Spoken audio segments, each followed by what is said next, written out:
Today we are going to touch on not good credit cards but two worst credit cards that you can sign up and apply for, and also 4 other cards that you can apply for in place of these two worst credit cards, because those 4 credit cards offer way better rewards than the worst 2. And at the end of this video, we will touch on one factor of how credit scores are calculated in Singapore. Jump in now!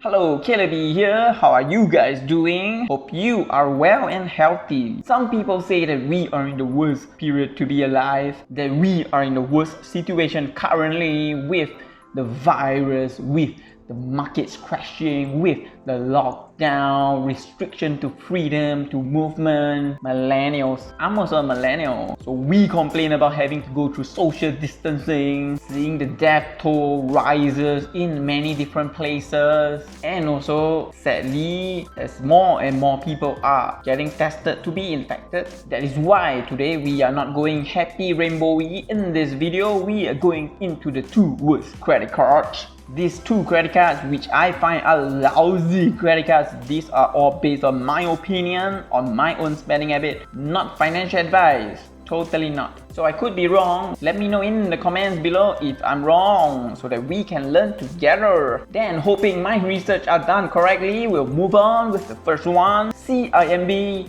Visa Infinite. So this card is not your regular Joe credit card. You know, those credit cards that students can apply for, that a young working adult can apply for. This CIMB Visa Infinite card is one of the higher tier cards out there, where you will need at least $60,000 annual income in order to apply for. So not one of your average Joe credit cards where you only need $30,000 annual income. So with that, you would expect more in rewards, right? So these cards offer 2% unlimited cashback, flat cashback credit card, but there's a few catches. Number 1, only 3 categories are included in the 2% flat cashback rate.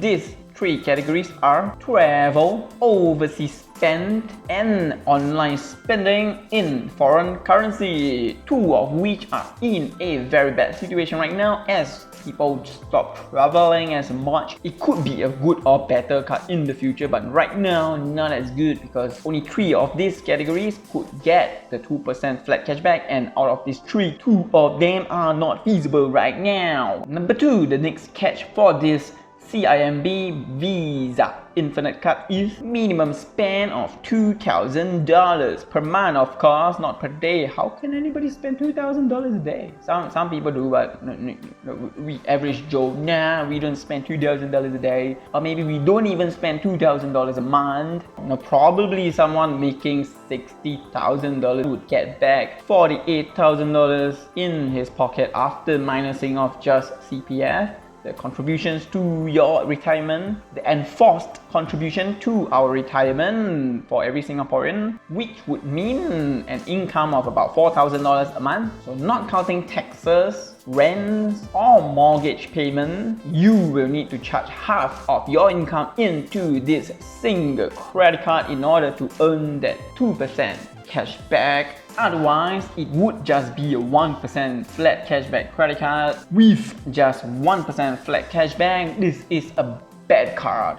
Bad card. There's even better ones on the tier 1 credit cards, those credit cards that you only need annual income of $30,000 to apply for. Yes, many of those give an average of 1.5% in cashback for all spend, no categories or spend. I will be giving some examples below, but before that we will move on to the second worst credit card out there, Maybank Manchester United Platinum Visa credit card. I'm no soccer fan. I don't watch soccer at all. Unless somebody points a gun at me, I will watch soccer for sure. So if you are a Man U fan, please do not be offended. I'm not saying Man U is a bad club. You will hear some praises about them later down in the video. So this card could be a good card if you are intending to support Man U to the end.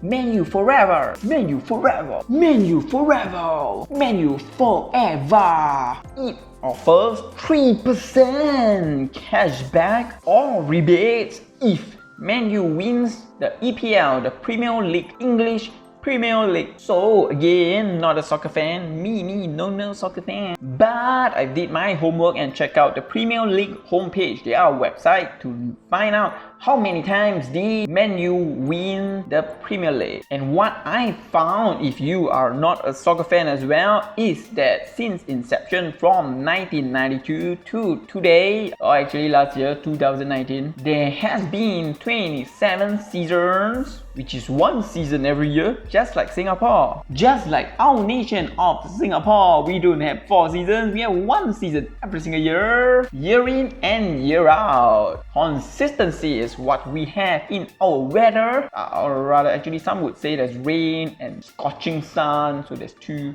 Alright, back to the topic. So out of these 27 seasons in the EPL, Man U actually won an astounding number of it, and astounding 13 of them, which is almost more than half of every EPL. So there's a 50% chance you will be able to get that 3% in cashback or rebate for the entire year if Man U wins. So I'm not gonna lie, I am actually quite impressed, but when I take a deeper look into the years they have won, if you can split them up into decades, the first decade, second decade and the third decade, which we are currently in the third decade, because the decade is 10 years in case you are wondering. In the first decade, they won 7 out of the entire 10 seasons. You got 7 championship titles out of the entire 10. Then in the second decade, they got 5 championship won in the 10 seasons of that second decade. Then the thing to take note about is in this current decade, they have only currently, as of now or as of last year 2019, they have only won 1 in the past 7 seasons of this decade. So even if they win the next 3 times, they would have dropped pretty badly compared to their first decade. I mean, first decade they were awesome, second decade still okay, good. Third decade,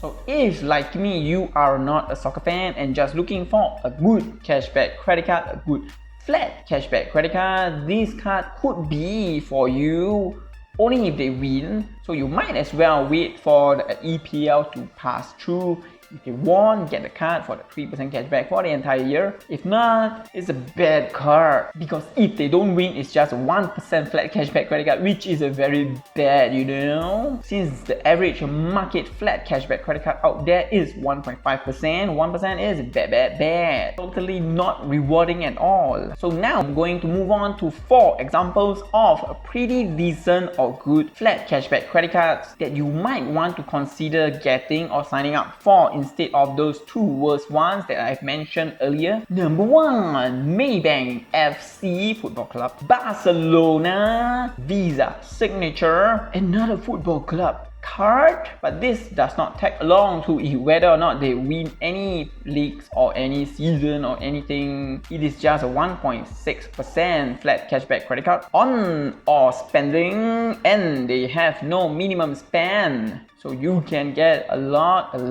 more cashback from this one credit card compared to either of those 2 if Man U doesn't win. Number 2, Standard Chartered Unlimited Cashback Credit Card, 1.5% on all spend, so an average flat cashback credit card with no minimum spend and no cap to how much you can earn from its 1.5% rebate, and the annual fee waiver is applicable, so you can ask for an annual fee waiver every single year. Once they start charging to your account, you can call them up, waive it. And also, if you sign up now, currently you would be able to get $250 in sign-up bonus in cash for a new customer, that is. And if you are not a new customer, I've heard from some people, some comments, that you would be considered a new customer if you have closed your account with that bank for the last 12 months. So if you close it 12 months later, you are considered a new customer. For some banks, you need to check it out with